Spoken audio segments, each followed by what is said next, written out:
بچه گلابای کال آف دیوتی. امروز اومدیم یاد بدیم که چطوری تنظیماتمون رو برگردونیم به تنظیمات سیزن قبلی. خب بچه ها باید داخل اون آموزش دیگه هم بدیم. خب بچه چرا رفت پایین؟ میاییم تو کال آف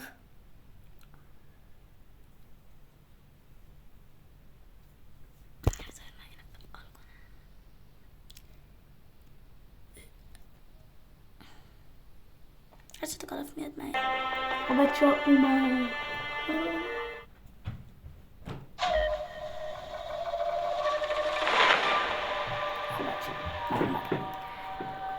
همونو باید هم من میرم تو ستینگ بزنیم مخارجه کنم بزنیم بچه من بزنیم این دشمه رو که میبینید اینجا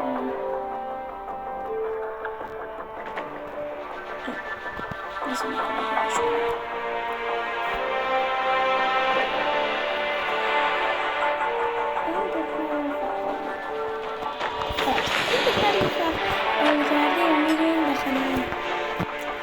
قبلی و بیسیک. وقتی میریم تو بیسیک این گزینه اولی نیاز و این گزینه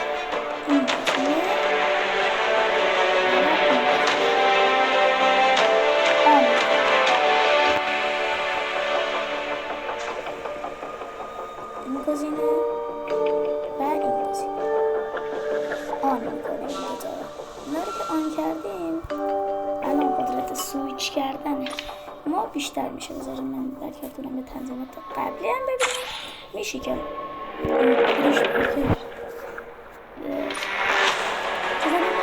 که مثلا